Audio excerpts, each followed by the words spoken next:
चलते हैं श्रीमद् भागवत महापुराण। प्रसंग चल रहा है करुणामय भगवान द्वारिकाधीश दिव्य रुक्मिणी जी के महल में, रुक्मिणी जी के पलंग में विराजमान हैं। रुक्मिणी जी स्वयं अपने कर कमल से पंखा कर रहे हैं। बड़ा सुंदर शोभा है। महालक्ष्मी रुक्मिणी जी पंखा कर रही, अखिल ब्रह्मांडों के स्वामी द्वारिकाधीश भगवान पलंग पर विराजमान है। सुंदर मोतियों की लड़ियों की झालरें लटक रही, मणियों की दीपक जगमगा रहे हैं, बेला चमेली के फूलों से सजाया गया है, महमा महक रहा है, सुंदर इत्र छिड़का गया है। चंद्रमा की सी कांति उस महल के अंदर हो रही स्वाभाविक। और उद्यान में पारिजात वृक्ष विराजमान है, जिसकी शीतल मंद वायु सुगंध लेकर के प्रभु की सेवा कर रही है। चारों ओर धूप जैसी सुगंध। ऐसे महल में दुग्ध के फेन के समान कोमल उज्जवल बिछौने पर भगवान श्री कृष्ण विराजमान है। रुक्मिणी जी त्रिलोकी पति भगवान श्री कृष्ण की सेवा कर रहे हैं। श्री रुक्मिणी जी चंवर डुलाते हैं, कभी पंखा डुलाते हैं, ऐसे सेवा कर रहे हैं। रुक्मिणी जी के कर कमलों में जड़ाऊ अंगूठियां, कंगन, चंवर शोभा पा रहा है। भगवान के श्रीमुख की शोभा देख करके एकटक आनंद में मगन है। जब भगवान मुस्कुरा देते हैं तो रुक्मिणी जी का हृदय आनंद से भर जाता है। रुक्मिणी जी अलौकिक रूप लावण्यवती महालक्ष्मी ही तो है।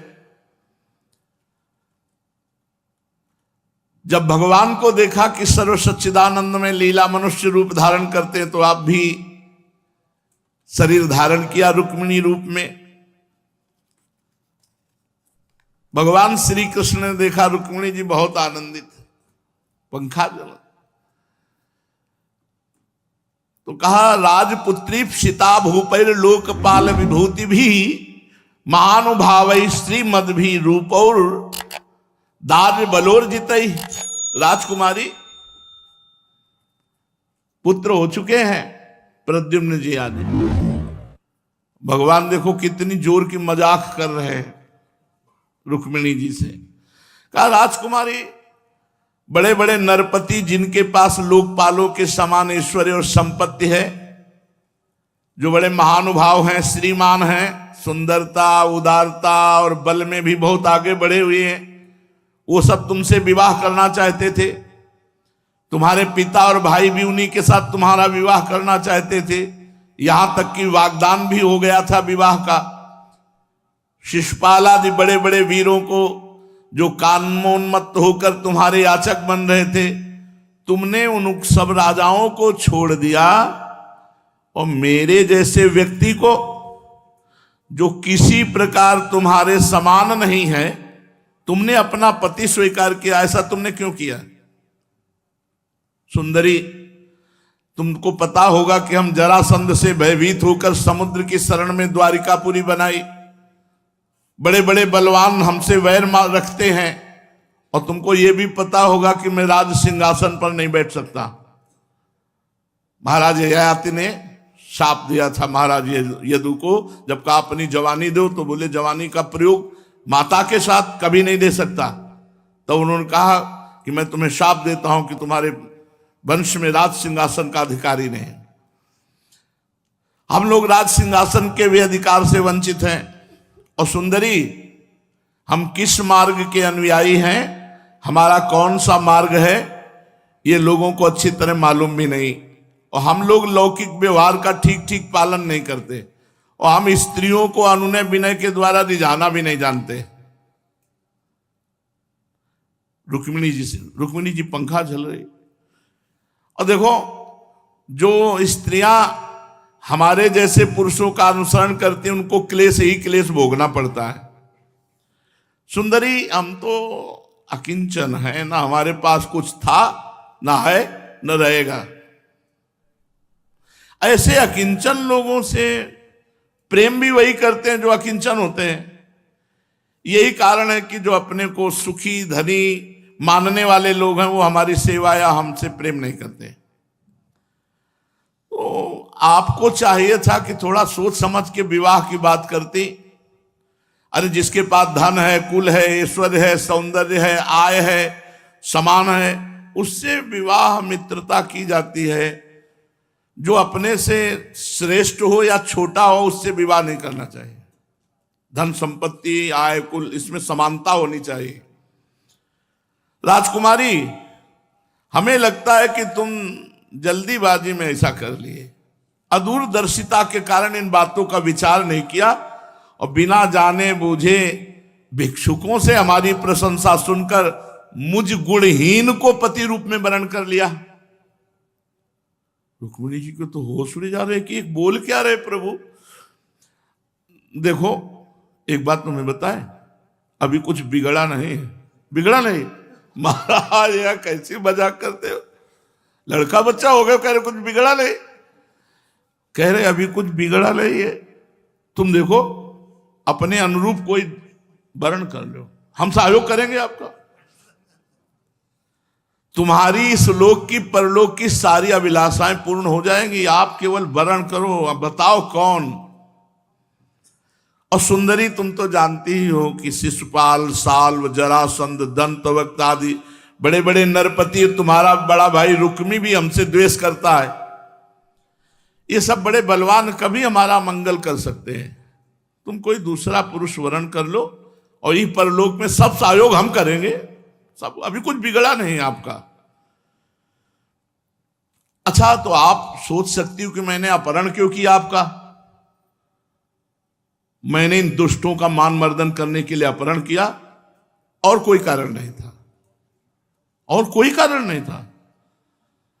निश्चय हम उदासीन है, हमको न स्त्री, न पुत्र, न संतान, न वस्तु, न धन, इनसे हमें कोई मतलब नहीं। ये देह गे इन सब से हम अलग हैं। देखो हम तुम्हें बताएं, हम पूर्ण काम है, कृतकृत्य है, आत्माराम है, हमको किसी की जरूरत नहीं। रुक्मिणी जी से, रुक्मिणी देवी तो पंखा कहीं और गिरा, आप मूर्छित हो गई। ऐसा प्रभु बोल रहे, प्रभु कभी असत्य नहीं बोलते, एक भी शब्द मजाक में भी बोल रहे तो परम सत्य बोल रहे, सुन लेना भी। रुक्मिणी जी उसकी व्याख्या करेंगी। श्री सुखदेव जी कहते हैं, परीक्षित, रुक्मिणी जी ये सुनकर के तो होश उड़ गए उनके कि ऐसा क्यों प्रभु ने किया। तो श्री सुखदेव जी कहते हैं, हर समय भगवान रुक्मिणी जी के महल में अधिक रहते थे तो इनको थोड़ा गर्व था। उस गर्व की शांति के लिए भगवान ये बोले। जब रुक्मिणी जी ने अपने परम प्रीतम त्रिलोकेश्वर भगवान द्वारिकाधीश की अपनी वाणी सुनी, जो पहले सोचा भी नहीं था कभी, कह रहे अभी कुछ बिगड़ा नहीं, अपने अनुरूप वर वर्ण कर लो, हम तो आत्माराम है, हमें किसी की जरूरत नहीं। हृदय की इतनी धड़कन तेज हो गई कि वो मूर्छित हो गई, मुंह नीचे लटक गया, दुख से आकुल, बड़ा भय कि कहीं प्रभु छोड़ न दे मुझे। वियोग की संभावना से ऐसी स्थिति हो गई, हाथ का चंवर गिर गया, विकलता से अचेत हो गई, बाल बिखर गए और धरती पर धड़ाम से भगवान ने देखा कि अरे रुक्मिणी जी तो गंभीर विषय में अपनी बुद्धि पहुंचा दी, इसको ये नहीं समझ रही कि मैं हास्य विनोद कर रहा हूं। भगवान करुणा में तुरंत उठे, चतुर्भुज द्वारिकाधीश, और भूमि पे गिरी हुई रुक्मिणी जी को उठाया, फिर शीतल जल पीतांबर से मुख पोछा, आसन पर लेटाकर अपने कर कमल से, अब आप चंवर कर रहे हैं, पंखा कर रहे हैं महाराज। जब रुक्मिणी जी को होश आया तो देखा भगवान द्वारिकाधीश अपने बाहों में विराजमान किए हैं। भगवान श्री कृष्ण तो समस्त विद्याओं के आचार्य हैं, समझाने बुझाने में तो वैसे भी बहुत प्रवीण हैं। भगवान श्री कृष्ण का, राजकुमारी बुरा मान गई तुम, देखो मुझसे रूठना नहीं, मैं जानता हूं कि तुम एकमात्र मेरे परायण हो, तुम मेरी प्राण प्रिय हो। मैं तो ये हंसी मजाक कर रहा था कि इसके बाद तुम गुस्सा होके कैसे बोलोगी, तुम तो मूर्छित हो गई। मैं देखना चाहता था कि तुम्हारे ओठ कैसे गुस्सा से फड़कते हो, फिर तुम क्या क्या बोलती हो, तुम तो मूर्छित हो गई। हम देखना चाहते थे कैसे तुम्हारी भौं चढ़ती है और कैसे तुम हमसे उत्तर देती हो। परम प्रिय राजकुमारी, हम जैसे गृहस्थों के लिए तो आप जैसे, अब वो तो मतलब चतुर शिरोमणि है ना, यही सुख की घड़ियां है कि थोड़ा 4 मिनट 10 मिनट हंसी मजाक कर लिया। तुम इसको इतनी गंभीरता से ले लिए।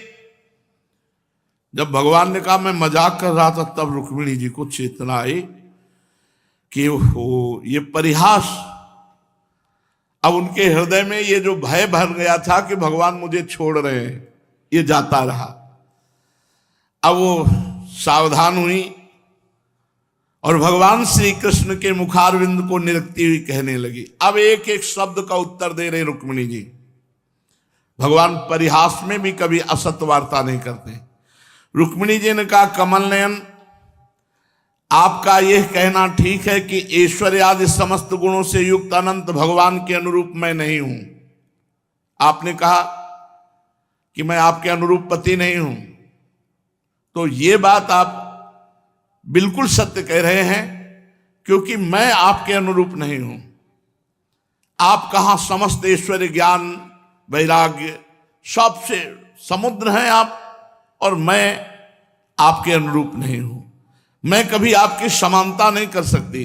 कहां आप अपनी अखंड महिमा में स्थित तीनों गुणों के स्वामी ब्रह्मादि देवताओं से सेवित आप भगवान, और कहां 3 गुणों के अनुसार स्वभाव रखने वाली गुणमयी मैं प्रकृति। मेरी सेवा के लिए मेरी कामना करके पीछे भटकने वाले तो अज्ञानी लोग ही होते हैं प्रभु। लक्ष्मी जी कह रहे, मेरी सेवा कामनाओं के पीछे भटकने वाले, मेरे पीछे भटकने वाले अज्ञानी लोग ही होते हैं। भला मैं आपके समान कब हो सकती हूं प्रभु? स्वामिन, और आपका ये कहना भी ठीक है कि राजाओं के भय से समुद्र में आज छिपे हैं, परंतु राजा शब्द का अर्थ पृथ्वी के राजा नहीं, 3 गुण, सतोगुण रजोगुण तमोगुण। और आप समुद्र ये नहीं, अंतःकरण, तीनों गुणों से परे होकर अंतःकरण में आप छुपे हुए विराजमान हैं सबके, जो संतों की अनुभूति में आते हैं आप। और ये आपने कहा कि आपसे राजा वैर रखते हैं, परंतु राजा कौन? ये दुष्ट इंद्रियां, ये दुष्ट मन, इनसे वैर है।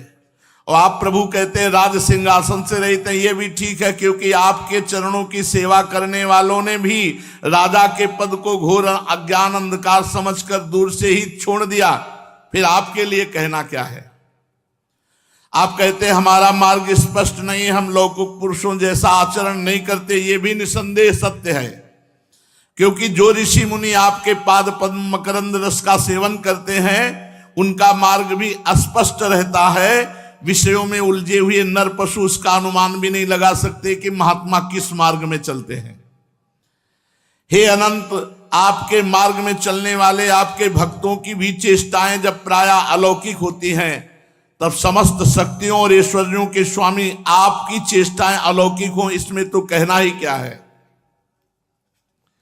आपने अपने को अकिंचन बतलाया कि मेरे पास कुछ नहीं है, परंतु आपकी अकिंचनता दरिद्रता नहीं है।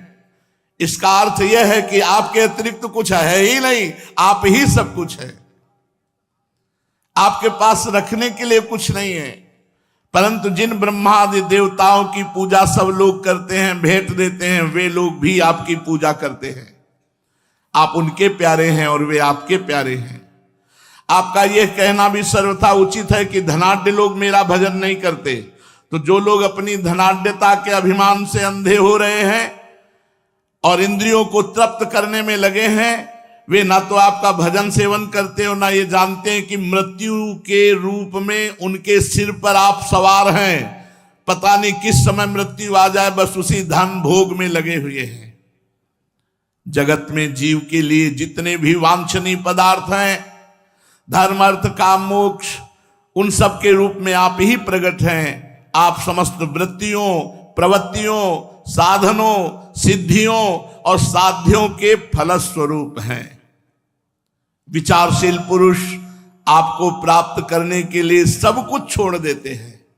हे भगवान, उन्हीं विवेकी पुरुषों का आपके साथ संबंध होना चाहिए जो लोग स्त्री पुरुष के सहवास से प्राप्त होने वाले सुख और दुखों के वशीभूत हैं, वो कदापि आपका दर्शन और संबंध प्राप्त करने के योग्य नहीं है।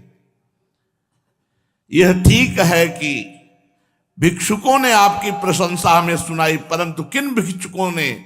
उन परम शांत सन्यासी महात्माओं ने आपकी महिमा और प्रभाव का वर्णन किया जिन्होंने अपराधी से अपराधी व्यक्ति को भी दंड ना देने का निश्चय कर लिया है। मैंने अदूरदर्शिता से नहीं, इस बात को समझते हुए आपको पति रूप में वर्णन किया है कि आप सारे जगत के आत्मा हैं और अपने प्रेमियों को आत्मदान करते हैं।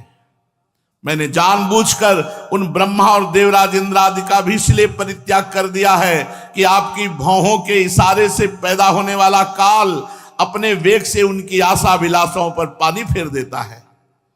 फिर प्रभु इन जिन राजाओं की बात की, शिशुपाल, दंतवक्त, जरासंध, ये सब क्या है?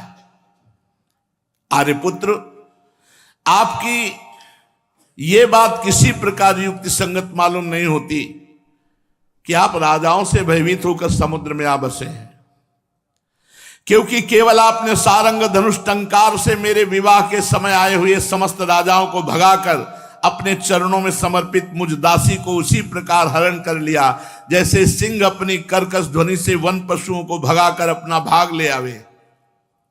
कमल नयन, आप कैसे कहते हैं कि जो मेरा अनुसरण करता है उसे दुख भोगना पड़ता है? प्राचीन काल के अंग, पृथु, भरत, ययाति, गयादि जो बड़े बड़े राजेश्वर अपना अपना एक छत्र साम्राज्य छोड़कर आपको पाने की अभिलाषा से तपस्या करने वन में चले गए, क्या वे आपके मार्ग का अनुसरण करके कष्ट उठा रहे हैं? आप कहते हैं कि तुम और किसी राजकुमार का वर्ण कर लो। भगवान, आप समस्त गुणों के एकमात्र आश्रय हैं। बड़े बड़े संत आपके चरण कमलों की सुगंध का बखान करते रहते हैं। आपके चरणों का आश्रय लेने मात्र से संसार के पाप ताप नष्ट हो जाते हैं।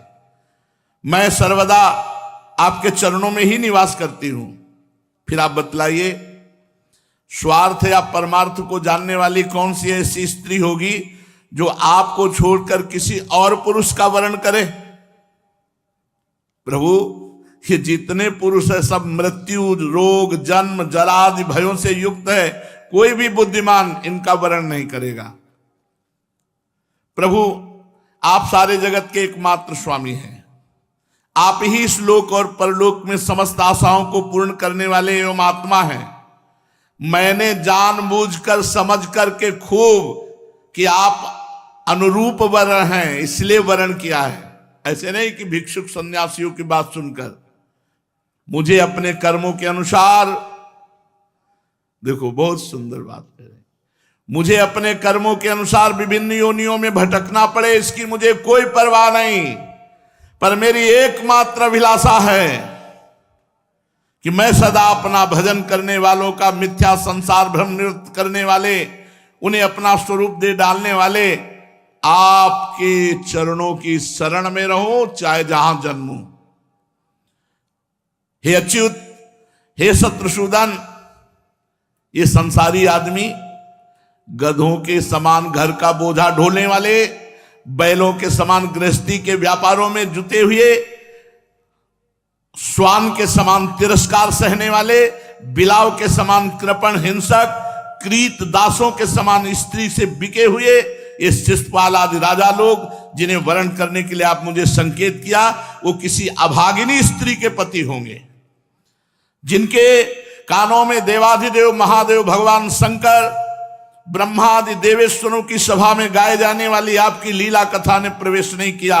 उन अभागिनी स्त्रियों के पति होंगे। ये मनुष्य शरीर अगर है और भगवत चर्चा, भगवान नाम नहीं है तो जीते जी मुर्दा है वो। ऊपर से चमड़ी, दाढ़ी, मूछ, रोए, नख, केशों से ढका हुआ है, परंतु इस शरीर के भीतर है क्या? मांस, हड्डी, खून, कीड़े, मल, मूत्र, कफ, पित्त, वायु। वो मूढ़ स्त्री है जो आपको अपना परम प्रीतम न मानकर इन शरीरों को परम प्रीतम मानती है। वो मूढ़ है।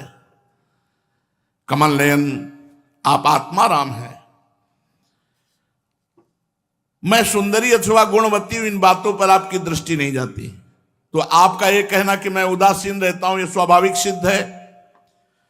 फिर भी प्रभु आपके चरण कमलों में मेरा सुदृढ़ अनुराग हो, यही मैं आपसे मांगती हूं। जब आप इस संसार की अभिवृद्धि के लिए उत्कट रजोगुण धारण करके मेरी ओर देखते हैं तो मैं आपका परम अनुग्रह मान करके ही प्रकृति रूप में फैल जाती हूं।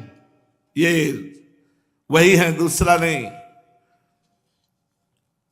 जैसे आपने कहा कि आप अपने अनुरूप किसी दूसरे वर का वर्ण कर लो, तो मैं आपकी इस बात को भी झूठ नहीं मानती, क्योंकि कभी कभी एक पुरुष के द्वारा जीती जाने पर भी अंबा जैसी स्त्रियां होती हैं जो दूसरे पुरुष से प्यार करती, जैसे साल्व से प्यार करता था।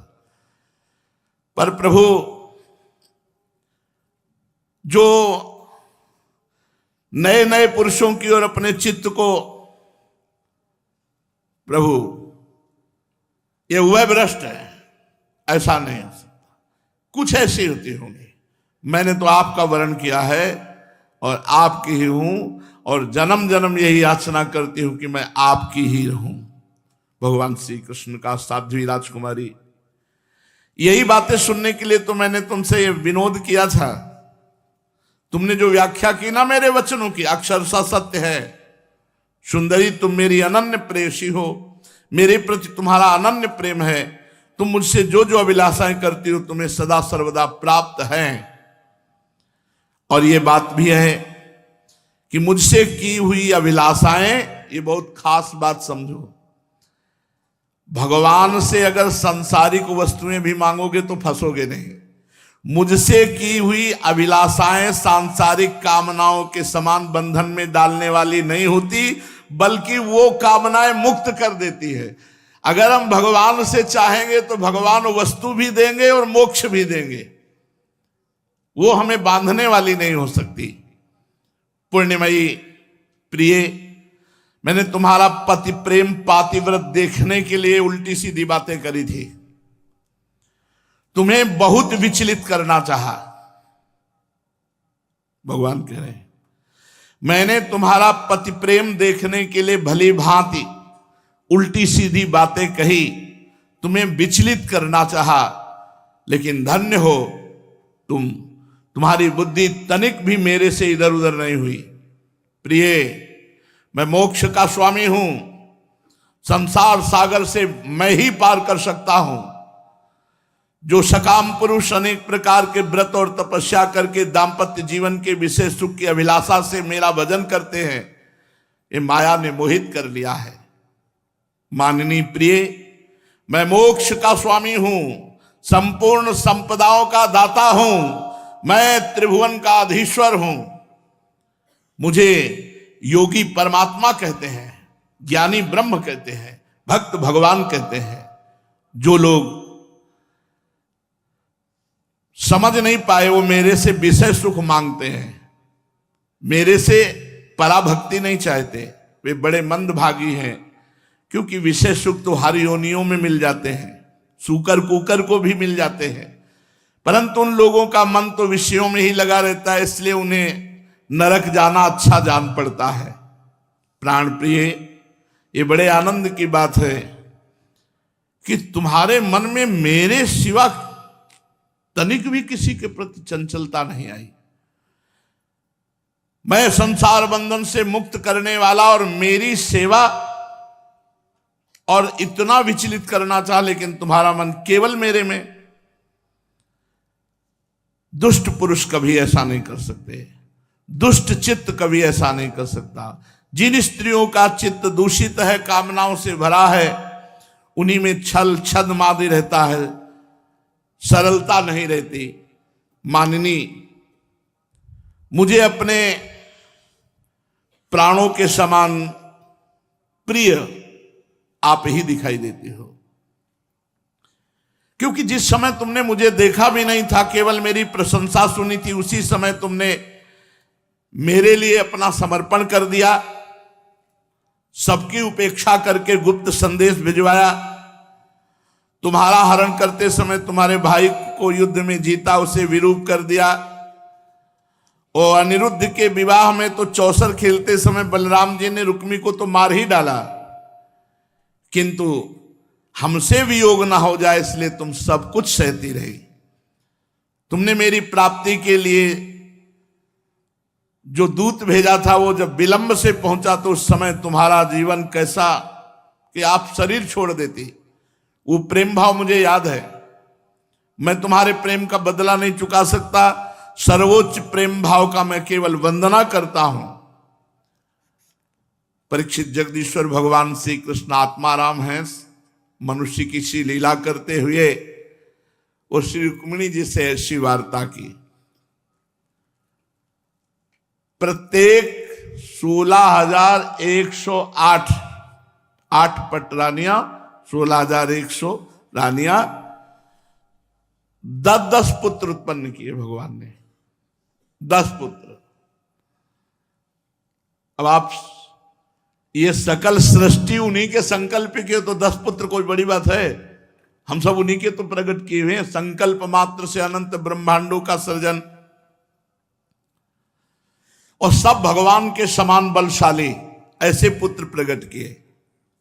राधा वल्लभ लाल की जय।